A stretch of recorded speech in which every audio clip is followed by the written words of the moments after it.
Salam guru penggerak. Hari ini bertemu dengan saya lagi di channel YouTube Darman Setia Zebua. Hari ini saya memakai baju budaya adat Jawa Semerangan karena Hari Kartini dalam bukunya yang terkenal habis gelap terbitlah terang. Oke, salam sehat, selamat dan bahagia untuk kita semua. Hari ini saya akan merefleksikan tentang modul saya 3.1 tentang pengambilan keputusan sebagai pemimpin pembelajaran. Di modul ini saya banyak sekali pengalaman, pengetahuan baru yang saya pelajari, yang saya dengar melalui diskusi dan juga dari narasumber, fasilitator, khususnya Pak Robert, berbagai keputusan-keputusan dalam tindakan kita akan mempengaruhi setiap lingkungan institusi di mana kita berada. Nah, hari ini saya menyampaikan tentang refleksi saya bahwa dalam pengambilan keputusan kita harus menyadari bahwa sekolah adalah suatu institusi moral yang dirancang untuk membentuk karakter para warga sekolah. Seorang pemimpin juga harus mengambil keputusan yang nantinya akan mempengaruhi lingkungan tersebut. Nah, sudah tentunya seorang pemimpin pembelajaran dalam mengambil keputusan ada banyak risiko yang bertentangan, baik yang berhubungan dengan kepentingan pribadi maupun kepentingan publik umum. Nah, keputusan-keputusan ini nanti terjebak dalam keputusan dilema etika dan masalah moral. Nah, untuk itu perlunya dalam pengambilan keputusan membutuhkan suatu prinsip, suatu nilai-nilai kebajikan universal yang dipercaya oleh masyarakat, yaitu nilai-nilai kebajikan seperti jujur, tanggung jawab, setia, dan lain sebagainya. Namun tantangannya adalah ini satu pekerjaan tindakan yang sangat sulit karena dihadapi dengan etika dan bujukan moral. Istilahnya dalam dilema etika, kita mengambil keputusan benar, tapi di pihak yang lain juga benar. Dalam bujukan moral, sudah tentunya dalam perbandingan benar versus salah. Nah, dalam kasus dilema etika, ketika kita mengambil satu keputusan, sesuatu yang benar dan sama benar, di pihak yang lain benar, tapi bertentangan, beda kepentingan, ya, beda pendapat, beda argumen. Nah, tetapi sama-sama benar. Di sana kita diperhadapkan oleh dilema etika. Dalam mengambil keputusan diperadakan dalam bujukan moral, sesuatu yang kita ambil keputusan tetapi dianggap benar walaupun salah. Istilahnya suatu situasi ketika kita mengambil suatu keputusan antara benar dan salah, namun di sana kita memberikan alasan yang baik, tetapi tetap salah secara nilai-nilai universal, nilai-nilai kebajikan yang kita yakini secara umum. Contohnya, menyontek untuk hal baik, walaupun berbohong untuk kebaikan pribadi, tetapi tetap salah, ya. Istilahnya baik belum tentu benar, ya.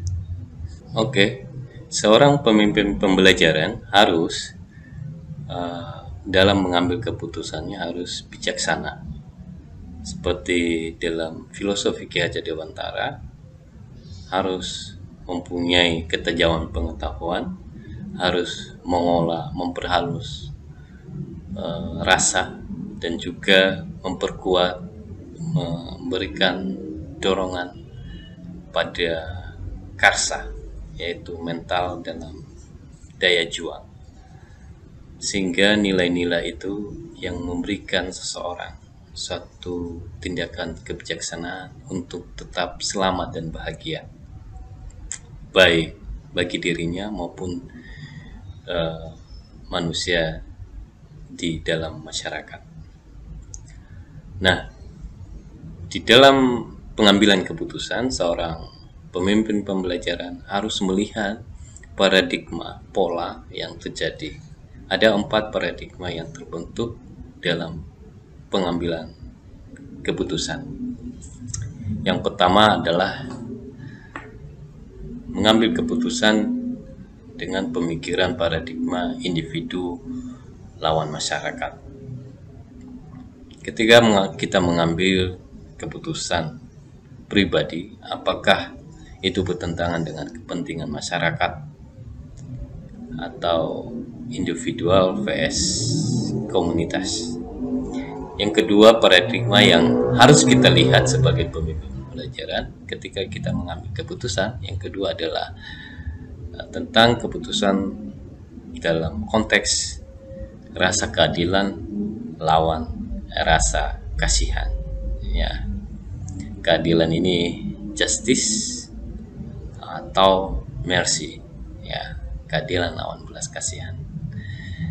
Dan ketiga, paradigma yang terbentuk adalah ketika mengambil keputusan, kita harus mengenal juga antara kebenaran dan kesetiaan. Nah, kebenaran versus kesetiaan ini sangat sama-sama, namun kita harus melihat paradigma. Apakah ini bagian dari kebenaran atau kesetiaan? Nah, dilema etiknya di sana. Yang keempat adalah paradigma yang keempat, yaitu jangka pendek dan jangka panjang, ya. Short term versus long term. Nah, jangka pendek dan jangka panjang ini akan mempengaruhi juga keputusan-keputusan yang kita ambil. Dalam hal ini, ketika kita mengenal 4 paradigma ini, kita harus menempatkan setiap keputusan kita sesuai dengan kondisi yang kita alami. Nah, dalam pengambilan keputusan juga kita harus mengenal dan mengetahui kompetensinya dalam mengambil keputusan. Kita harus melihat dasar berpikirnya dalam setiap pengambilan keputusan. Ada 3 dasar atau basis dalam berpikir ketika kita mengambil keputusan. Yang pertama adalah kita harus berpikir hasil akhir, yaitu ends-based thinking. Artinya bahwa kita harus bersepakat, bermusyawarah untuk melihat keputusan akhir yang kita ambil dalam suatu komunitas. Namun kekurangannya ini adalah kepentingan pribadi atau pribadi tidak terakomodir, karena harus diambil keputusan akhir, kesepakatan musyawarah. Yang kedua adalah kita harus berpikir berbasis peraturan, ya, rule based thinking, ya, kembali ke track aturan. Hal ini juga yang menjadi dasar dalam pengambilan keputusan. Ada banyak orang yang mengambil keputusan sesuai dengan rule, sesuai dengan aturan. Namun sisi kekurangannya adalah tidak mengakomodasi, tidak melihat keunikan-keunikan, kemampuan, kekurangan atau kelebihan yang lain, sehingga ini tidak terjangkau atau tidak terfasilitasi, sehingga dasar berpikirnya aturan. Keluar aturan, di luar itu akan ada sesuatu risiko. Nah, ini ada satu basic berpikir dalam mengambil keputusan itu. Yang ketiga adalah kita harus mengetahui basic berpikir berbasis rasa peduli, yaitu care based thinking. Nah, dalam pengambilan keputusan terkadang orang memakai juga rasa belas kasihan, care, ya. Seseorang bisa mengambil keputusan karena mengambil dari kepedulian, rasa kepedulian, bukan lagi aturan. Namun ini akan membawa nanti juga kekurangannya akan mengurangi aturan dan mengurangi kesepakatan nilai-nilai yang prinsip disiplin yang dikurangi. Nah, dan ini bukan sesuatu yang pakem. Ini sebagai bagian dari 3 prinsip basis berpikir dalam mengambil keputusan. Satu patokan bagian. Tidak, karena dalam mengambil keputusan disesuaikan sesuai dengan situasi atau relatif.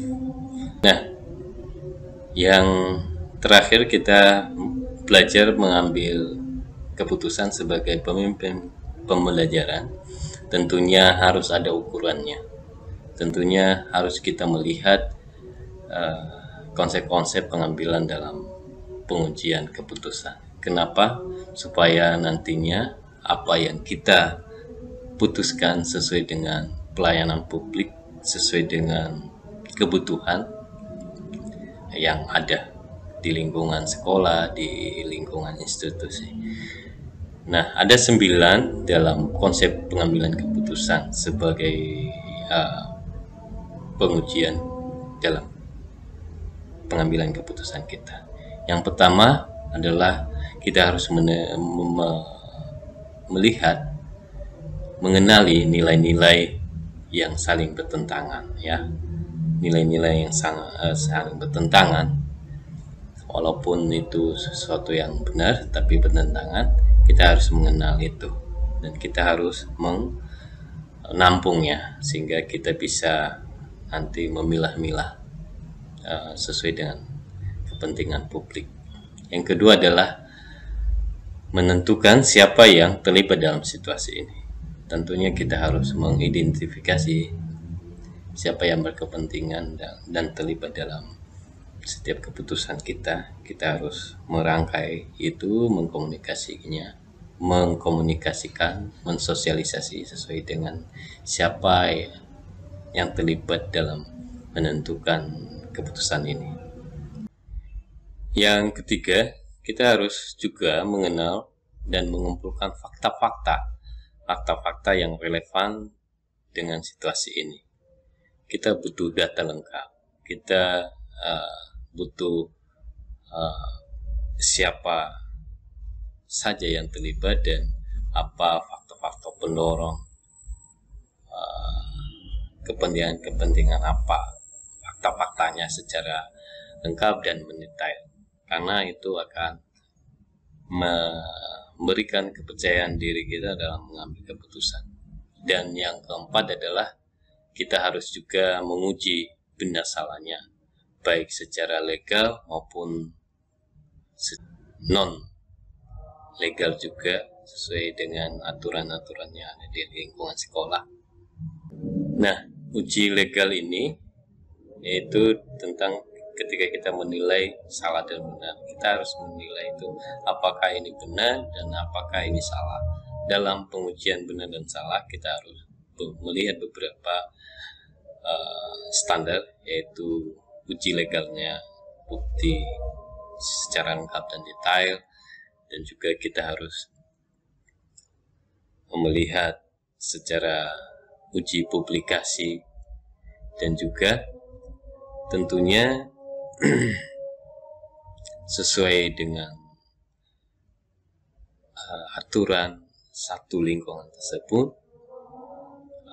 Kita bisa melihat non legal ya, regulasi setiap sekolah, institusi, instansi yang ada di tempatnya masing-masing. Kita harus uji intuisi ya. Setelah uji publikasi atau di media, kita lihat atau intuisi ini adalah perasaan prasangka, menduga. Itu kita juga harus mengumpulkan sehingga itu menjadi bahan nanti dalam mengambil keputusan. Yang terakhir adalah uji panutan atau idola. Dalam pengambilan keputusan yang keempat, benar dan salah ini, kita harus menguji sesuai panutan dan idola yang lain, apakah sama atau tidak perbandingannya. Nah, yang kelima adalah pengujian paradigma benar dan salah, atau paradigma benar dan benar tapi berbeda kepentingan. Ini kita harus meneliti juga, melihat, mengupas ini, karena supaya kita bisa mengambil keputusan yang benar nantinya.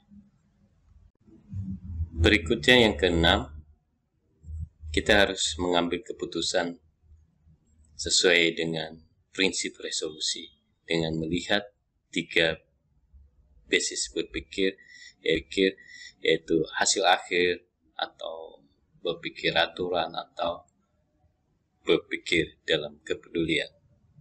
Dan ketika kita mengumpulkan hal ini, kita harus mengambil satu keputusan yang benar. Kita memilih keputusan, tentunya kita harus memikirkan yang pertama itu berguna untuk publikasi, untuk berguna untuk bermanfaat untuk pelayanan publik atau lingkungan masyarakat, baik orang tua atau murid atau guru. Itu kita mengambil keputusan itu dan bermanfaat untuk pelayanan publik dan memberikan akuntabilitas ya, tidak hanya bertanggung jawab doang, tetapi berkualitas, ada nilai tambah di sana. Dan penilaian keputusan yang terakhir, yang ke-9 adalah melihat keputusan itu sendiri dan merefleksikan. Kita membutuhkan refleksi, apakah ini benar-benar keputusan terakhir kita ambil ini benar-benar bermanfaat, dan ini membutuhkan tim, rekan kerja atau yang berhak dalam memberikan pendapat dan pengambilan keputusan. Kita membutuhkan ini juga, pendampingan ini, sehingga kita bisa terus tindak lanjut ke depannya, karena itu akan mempengaruhi dan membentuk suatu institusi lingkungan mental di sekolah kita. Untuk itu kita harus menjadi sebagai pemimpin pelajaran, harus menjadi pembaharu dalam pelayanan publik yang berorientasi pada mental, memberikan budaya-budaya positif. Khususnya dalam pengambilan keputusan, kita harus bijaksana, yang tentunya tujuannya adalah membangun pelayanan publik yang lebih baik. Demikian saja refleksi saya. Salam guru penggerak, tetap sehat, selamat dan bahagia selalu. God bless.